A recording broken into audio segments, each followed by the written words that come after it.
नमस्कार दोस्तों, क्या हाल है। मैं हूँ शीतल बरियार और ड्रामा एक्सपो में आपका स्वागत है। आज मैं आपके सामने love in black hole drama series के एपिसोड 1 का एक्सप्लेनेशन लेकर आई हूँ। तो बिना ज्यादा समय गवाए चलिए शुरू करते हैं।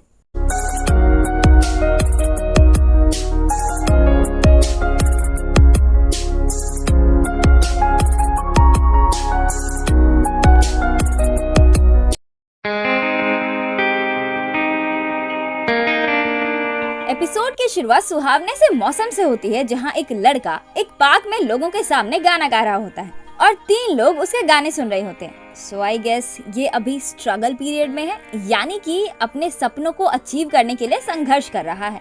एनीवे, तभी एक लड़की वहां आती है और उसके गाने के लिरिक्स पर अपने पढ़ाई वाले लॉजिक्स चेपना शुरू कर देती है। जैसे आप इसे कुछ इस तरह से समझ सकते हैं। अगर लड़का कुछ ऐसा गा रहा है, सुबह से लेकर शाम तक, शाम से लेकर सुबह तक मुझे प्यार करो, करो मुझे प्यार करो। और खाना पीना नहाना धोना पढ़ना लिखना तेरा काका करेगा।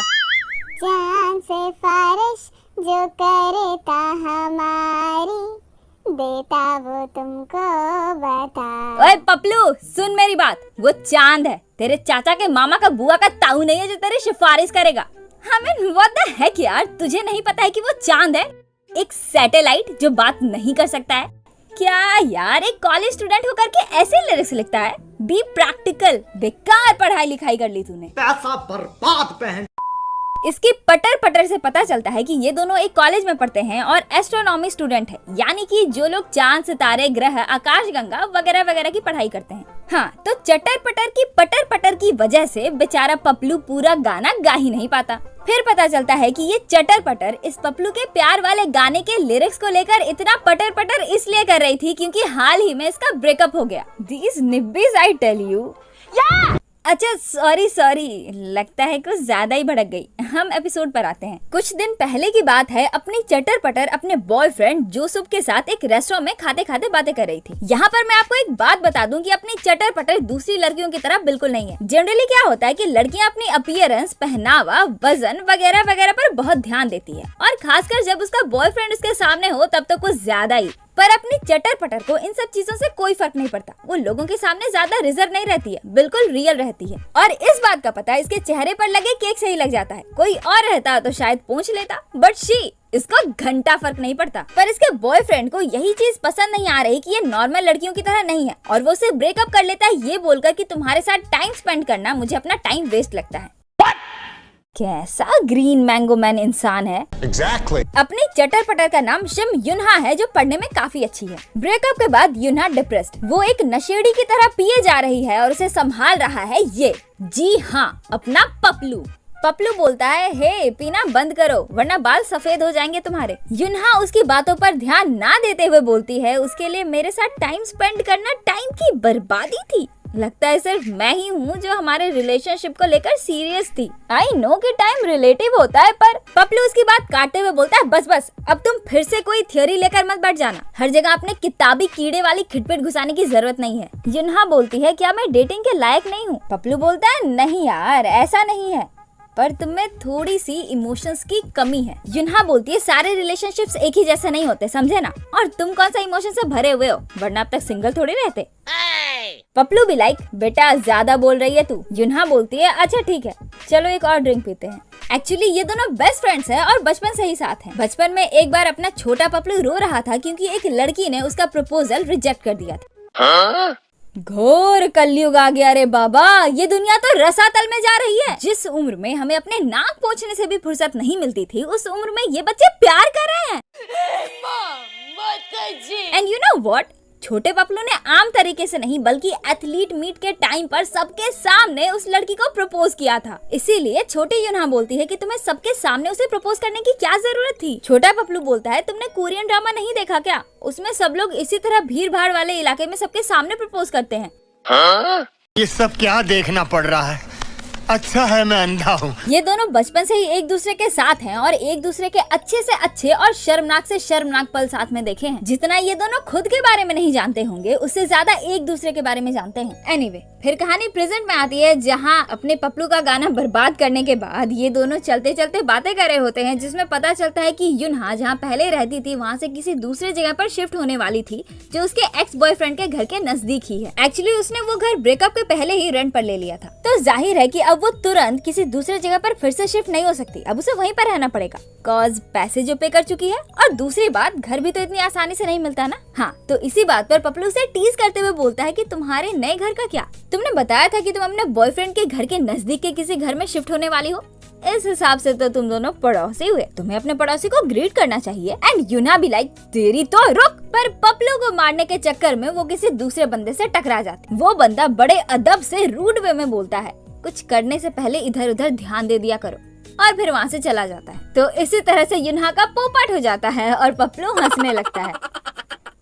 उसके बाद इनका क्लास हो रहा होता है, जहाँ इनके टीचर ब्लैक होल के बारे में पढ़ा रहे होते हैं। अपना पपलू तो मस्त सो रहा होता है, cause why not? इसे पढ़ने में उतना भी इंटरेस्ट नहीं है, पर एज यू कैन सी अपनी किताबी कीड़ा चटर पटर किस तरह से आंखें गड़ा कर पूरी फोकस होकर पढ़ाई कर रही है। टीचर पढ़ा रहे होते हैं कि जब एक तारा मरता है तो एक ब्लैक होल जन्म लेता है। उस ब्लैक होल में इतनी ज्यादा एनर्जी होती है कि वो सभी चीजों को खुद की ओर खींचने लगता है and blah blah blah. Class खत्म होने के बाद ये दोनों अपने क्लब रूम आते हैं। इनका एक म्यूजिकल बैंड है जिसमें ये दोनों और बाकी मेंबर्स भी हैं, पर उन लोगों के बारे में आपको कुछ देर में पता चलेगा। फिलहाल तो ये दोनों इस बात से परेशान है कि कोई भी फ्रेशर इनके क्लब को ज्वाइन क्यों नहीं कर रहा। पपलू बोलता है कि शायद हमारे क्लब रूम का नाम उतना अच्छा नहीं है, हमें अपने क्लब रूम का नाम बदल देना चाहिए। फिर दोनों इसी बात पर डिस्कस करने लगते हैं कि क्लब का क्या नाम रखा जाए, पर क्लब का नाम डिसाइड करने के बजाय दोनों इधर उधर की बातें करने लगते हैं। वेल ऑब्वियसली जब हम अपने दोस्तों के साथ रहते हैं तो काम की बात कम होती है और इधर उधर की बातें ज्यादा होती है, और ये दोनों तो फिर भी बेस्ट फ्रेंड्स हैं। एनीवे, उसके बाद युनहा पपलू से अपना आईफोन चार्जर मांगती है, जो उसने उसे कुछ दिन पहले यूज करने के लिए दिया था। आईफोन चार्जर मतलब ये दोनों मिडिल क्लास फैमिली से तो नहीं है। एनीवे, मुझे क्या करना, हम एपिसोड पर आते हैं। पपलू उस चार्जर को ढूंढने लगता है, पर वो उसे नहीं मिलता, लेकिन वो पूरी तरह से श्योर है कि उसने यूज करने के बाद उस चार्जर को यहीं छोड़ दिया था। पपलू बोलता है, आसपास कोई चोर है क्या?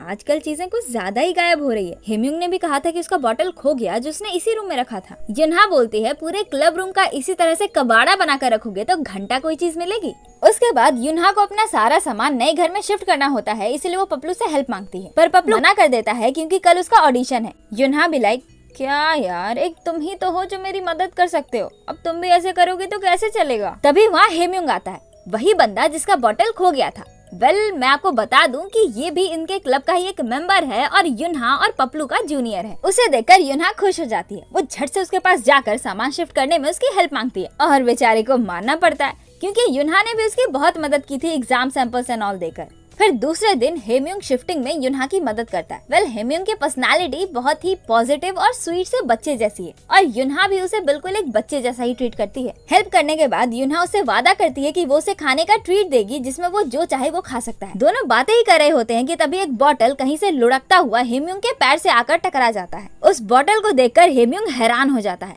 युनहा को लगता है कि जो लोग पहले यहाँ रहते थे शायद उन्होंने ही ये बॉटल यहाँ छोड़ दिया होगा, बट गेस व्हाट, ये बॉटल हेम्युंग का है, वही बॉटल जो खो गया था। एज यू कैन सी हेम्युंग ने उस बॉटल में अपना नाम भी लिखा हुआ है। ये सुनकर युनहा परेशान हो जाती है क्योंकि उसे लग रहा था कि हेम्युंग उसे चोर समझ रहा है, इसीलिए वो अपनी सफाई देने लगती है। मैं नहीं जानती है कहाँ से आया, मैंने तो इसे आज से पहले कभी देखा भी नहीं था। पर इससे भी युनहा का मन नहीं भरता। वो लाई डिटेक्टर मशीन के थ्रू अपनी सच्चाई प्रूफ करने लगती है। लाई डिटेक्टर, अब तो आई एम श्योर कि ये मिडिल क्लास से तो नहीं है।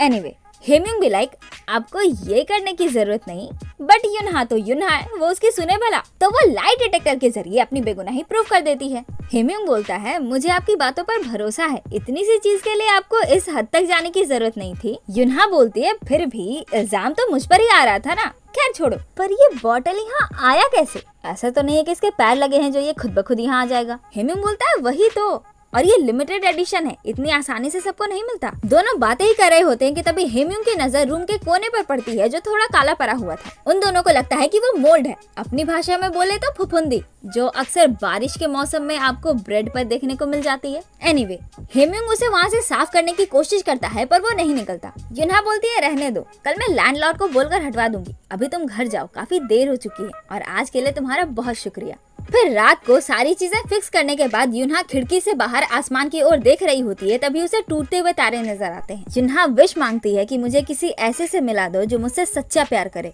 हाय रे निब्बी कहीं की, अभी अपने बचपन में ही हो और सच्चे प्यार की आशा।